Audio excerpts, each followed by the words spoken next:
Once upon a time, in a faraway land, there lived a man so exceptional that the divine hosts of heaven and hell were forced to take note. A man dangerous enough to bring Satan to his knees, but selfless enough to make God himself raise an eyebrow. How did this come to pass? Well, it all began at a very special birthday party for a very special young lady. Surprise! What is all this? It's your birthday, Kinzie. So? You've never been to a birthday party? No. Oh, like not even growing up? I went to the School of the Americas since kindergarten. We didn't really do birthday parties. But you celebrated Christmas? I don't have to explain myself to you. Oh, Kinzie, this is going to be so much fun. Zinjai made a cake, Jane Austen is here, we'll play some games. What sort of games?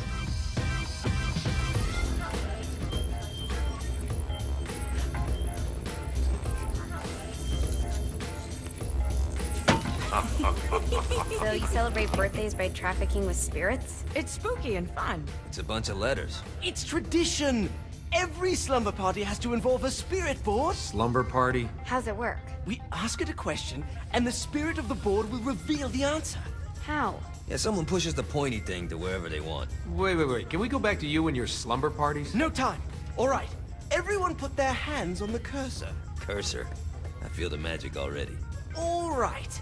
Will the President/God Emperor for life ever choose a partner to reign alongside them? No. Ooh, someone's getting married. Shut up, Matt. Who will tame the president's wild heart? What are you guys trying to spell? I'm not moving it. That's the spirit, Kinzie. I'm serious. I'm not moving it either. Neither am I. Jezebel? Who the fuck is...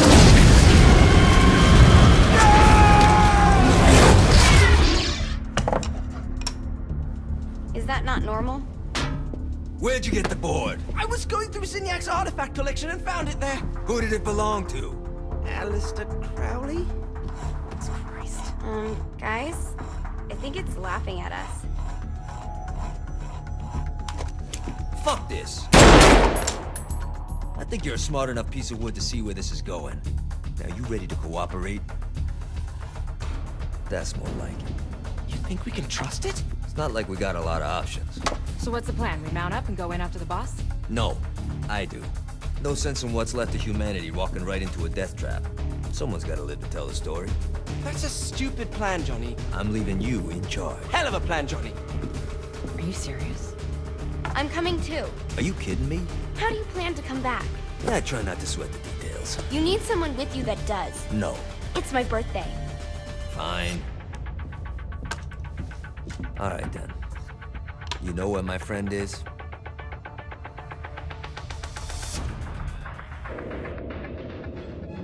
True to its word, the spirit board opened up another portal and sent Johnny and Kinzie screaming into hell.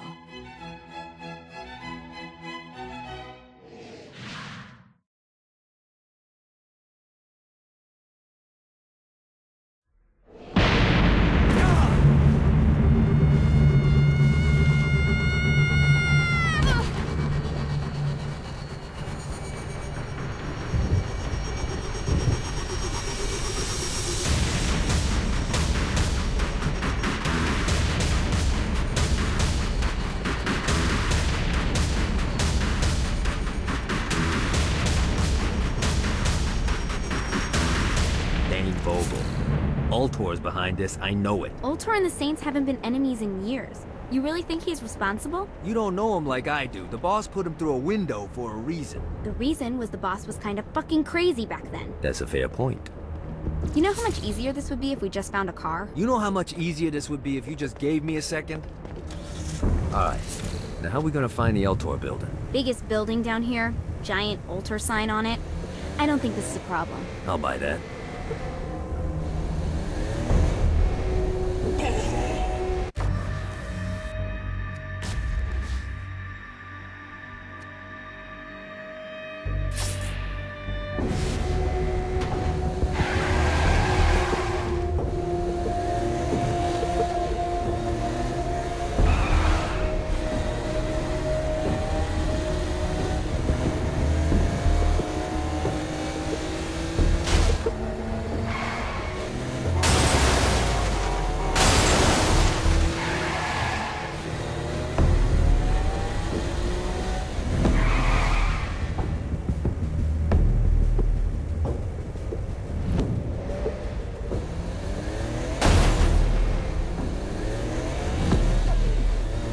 Look at us.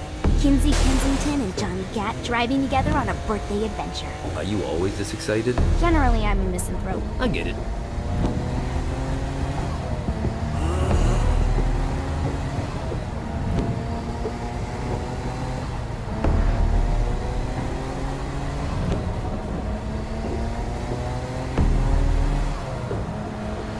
So this is hell.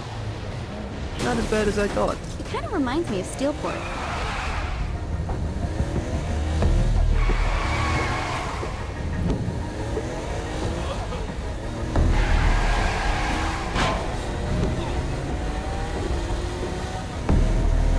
So, what's the plan? Oh yeah.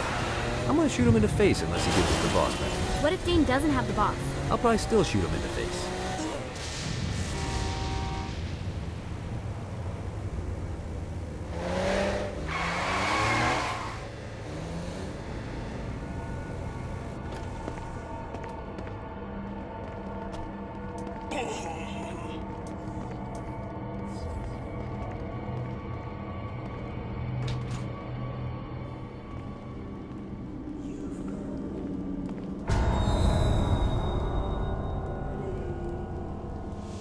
Welcome to hell. Shouldn't you have a receptionist? Such is the plight of eternal damnation. I have a feeling you didn't come here to catch up. Let's talk in my office.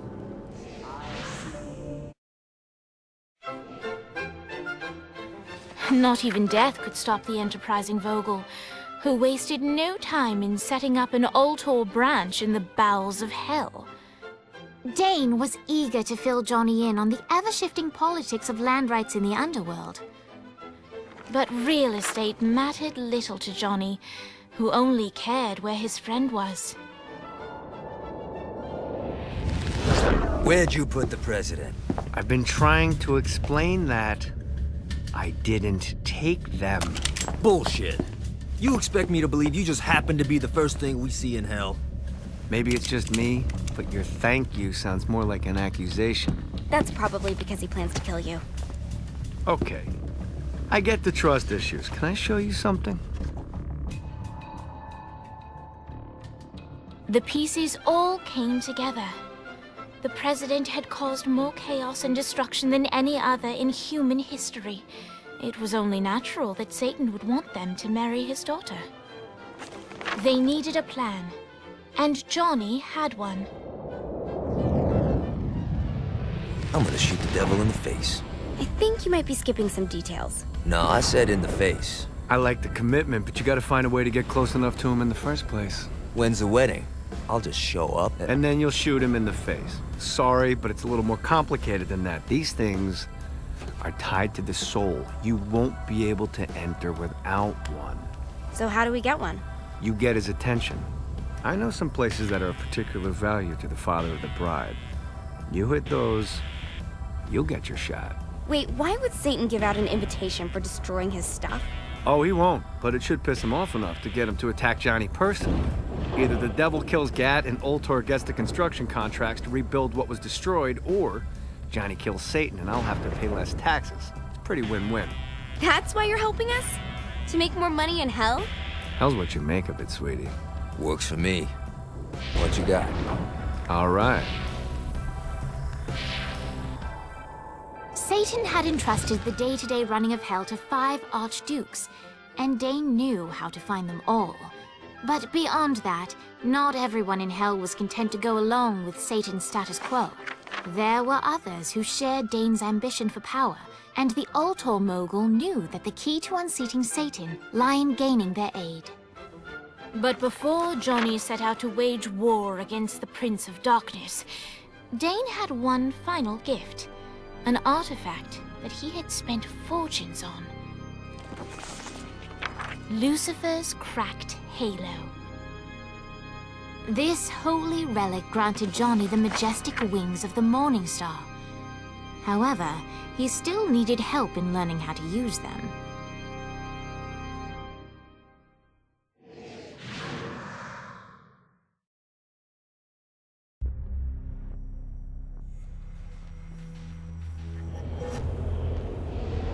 All right, you got me out in the sticks. Now what? Would it kill you to show a little excitement? You're about to experience angelic flight, for Christ's sake. Dane. Someone needs a nap. Just collect some soul clusters and power up the halo. You'll be flying around in no time. Great. Now you should have just enough clusters to power up your halo.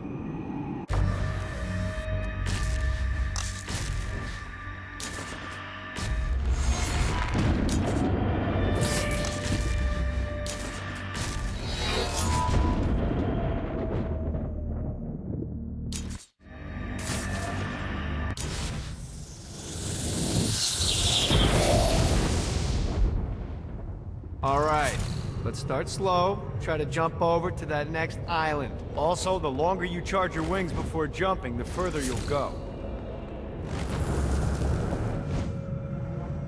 Hey, you didn't fuck it up. Good job. Now get up that cliff. Don't worry, if something looks too high, just keep on jumping off the wall. Remember to charge your jumps if you want to. Now it's time to fly. You heard of crawling before walking? Well, in this case, you need to jump before you can fly. Launch yourself in the air with a jump, and then hold your wings out to glide to that next island. You'll have to dive to reach the next island. Do that by pointing your head down. Don't worry, the rest of your body will follow.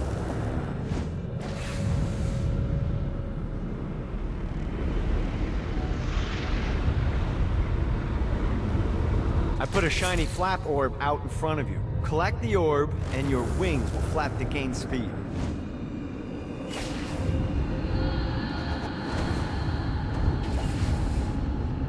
Alright, now try flapping those wings on your own.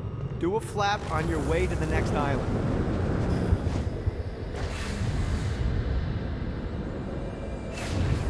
God, this feels good. The exact opposite of diving is climbing. Climbing will slow you down and eventually cause you to stall. And trust me, stalling sucks. You can flap while gliding to gain additional speed. So the faster you're going, the higher you can fly. Now try to reach the island up there.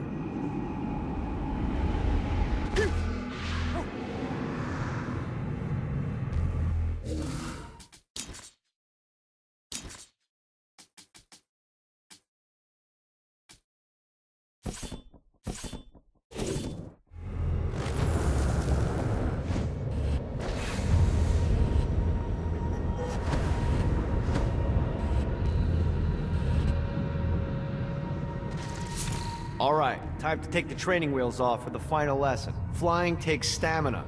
If you run out in midair, you are going to drop like a rock. A stupid, stamina-less rock. The last island is right under those lava falls. Notice how your stamina drains the longer you glide. Let's get you back to the Ultor building.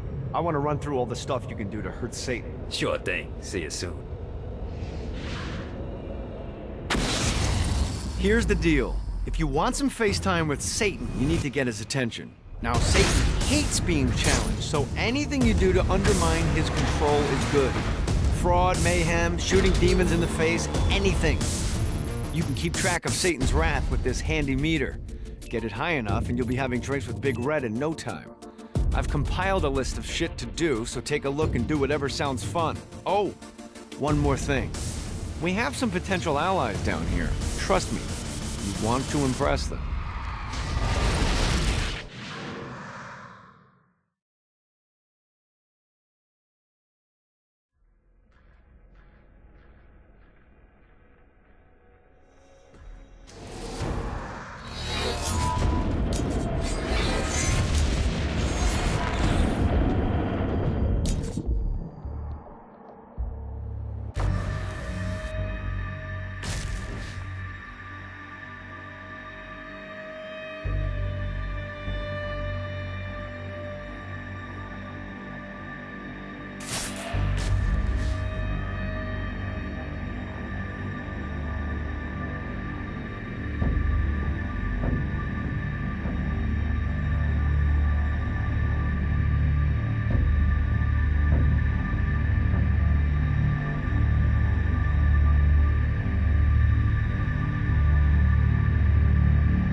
see what these things can do.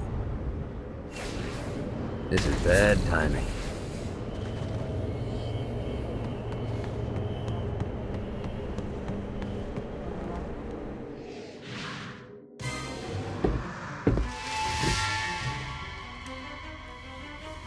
Abandoned ship! We've been boarded!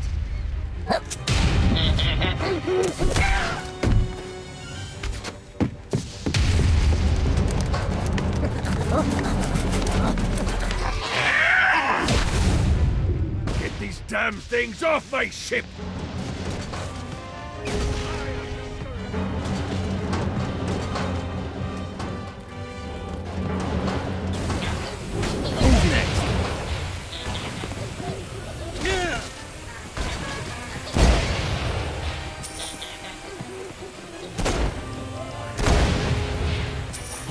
Fighty little bastard.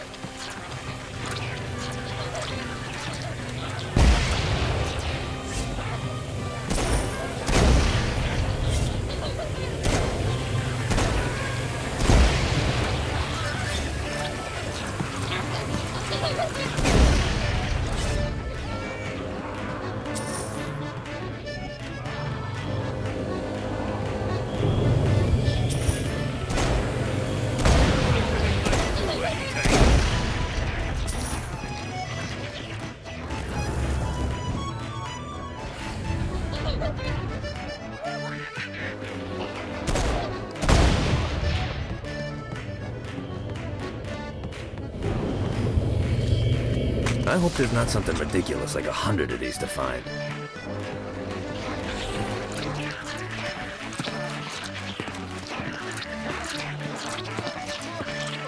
Come on! I got a bit of treasure in that chest over there. The weapon you find inside may help with our little imp problem.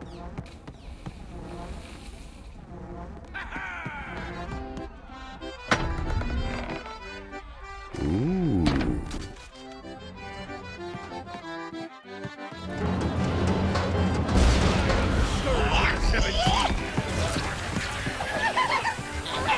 No, not another one of these.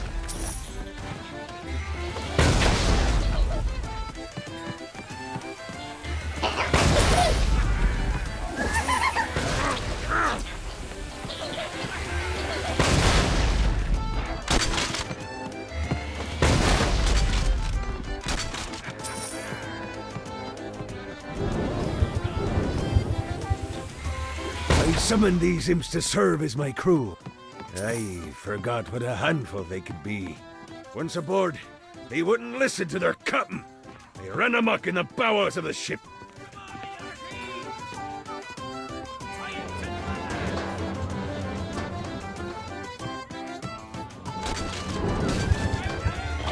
No, not another one of these. Who's laughing now?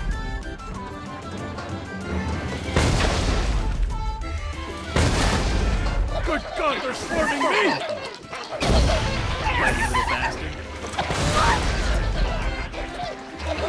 It's okay to drop the pirate voice. What pirate voice would that be? Wow.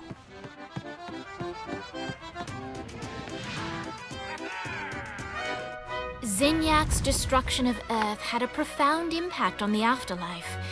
To heaven, it was a logistical nightmare. St. Peter's meticulous nature drove purgatory wait times to unbearable levels. Meanwhile, in hell, where souls in pain were used as currency, it created a new era of prosperity for the wickedly enterprising. This economic boon resulted in the coffers of hell to be overflowing, which in turn piqued the interest of the most notorious man that sailed the seven seas. Long had Blackbeard been a thorn in Satan's side, robbing tax collectors on a semi-regular basis. But the promise of an immeasurable fortune drove him to be even bolder. An arrangement was reached. Blackbeard would provide information on strategic targets in exchange for a share of the profit. Johnny, who was interested in murder, not money, happily agreed.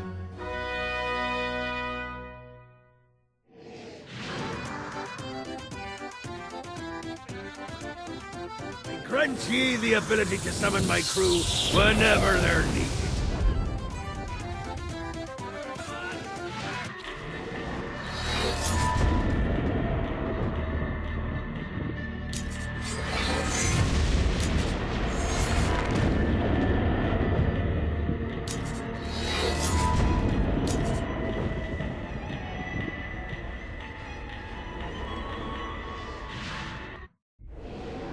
All right, matey. It's time for your lesson.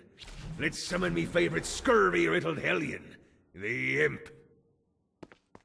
Why don't you start off by summoning an imp to take out those enemies? There you go, matey. Now take down the other demon. Those little ankle biters are vicious. Now let's practice your aim. Take down the demons on the islands.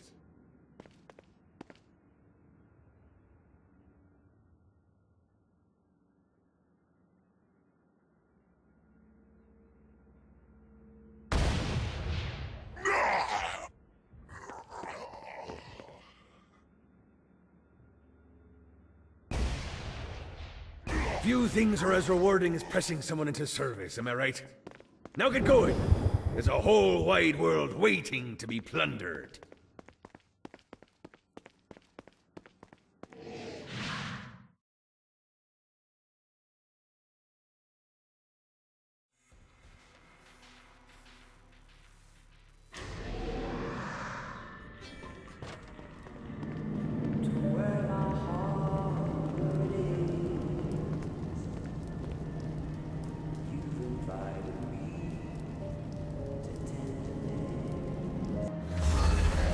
Don't mind if I do.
Lights up. William Shakespeare, humanity's greatest playwright, and hell's most diabolical purveyor of entertainment, looks on as a brave mortal on an Orphean quest enters. The bard's interest is piqued, and he looks to test his visitor's mettle.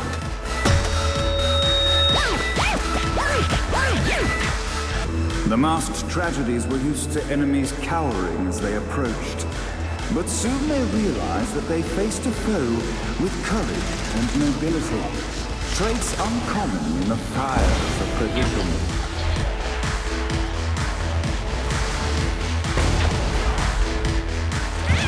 This is so much better than therapy.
Inciting incident resolved. The time had come for rising action.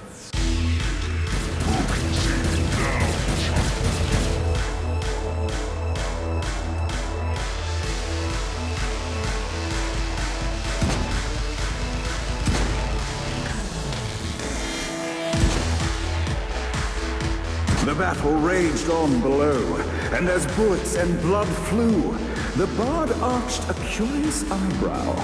Could this mortal be the exact thing that Shakespeare needed?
Resolved, Shakespeare eagerly awaited meeting the champion that dispatched so many of his men. Undoubtedly, they were here for the bard's aid, and while happy endings were not a thing found in hell, Shakespeare always had a soft spot for comfort. In the land of the living, William Shakespeare is regarded as one of the most prolific playwrights of all time. However, to the denizens of hell, the bard is seen in a far different light. After selling his soul for fame and adoration, Shakespeare served in hell as Satan's spy master general. In doing his duty, Shakespeare would punish the souls he was investigating by forcing them to perform in grotesque passion plays for Satan's amusement. But in a Twelfth Night-esque twist, Shakespeare found himself living a double life. While he projected an image of cruelty, his heart was as soft as Jezebel's. In secret, he would tutor her on the classics and act out the works of his mortal days. When Satan found out, he cast Shakespeare out of the palace, believing that the poet would be tormented by the populace of hell, far out of Jezebel's sight. But Satan had not counted on the bard's cunning. Embracing his persona of master torturer, Shakespeare and his followers, the tragedies, took root in the entertainment district, biding their time for revenge.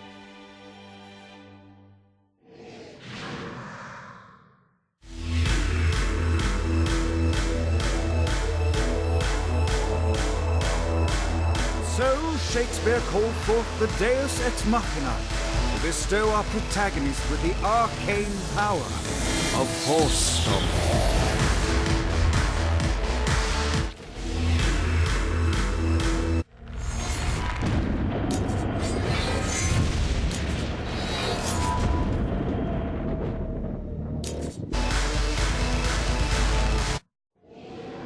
Lights up. The mortal stands in the training grounds, eager to try out his new Force Stomp power on the group of demons in front of them. No pity for the mob. Act 1, Scene 2, in which our protagonist kills more demons with force. Act 2, in which our protagonist is greeted by foul imps.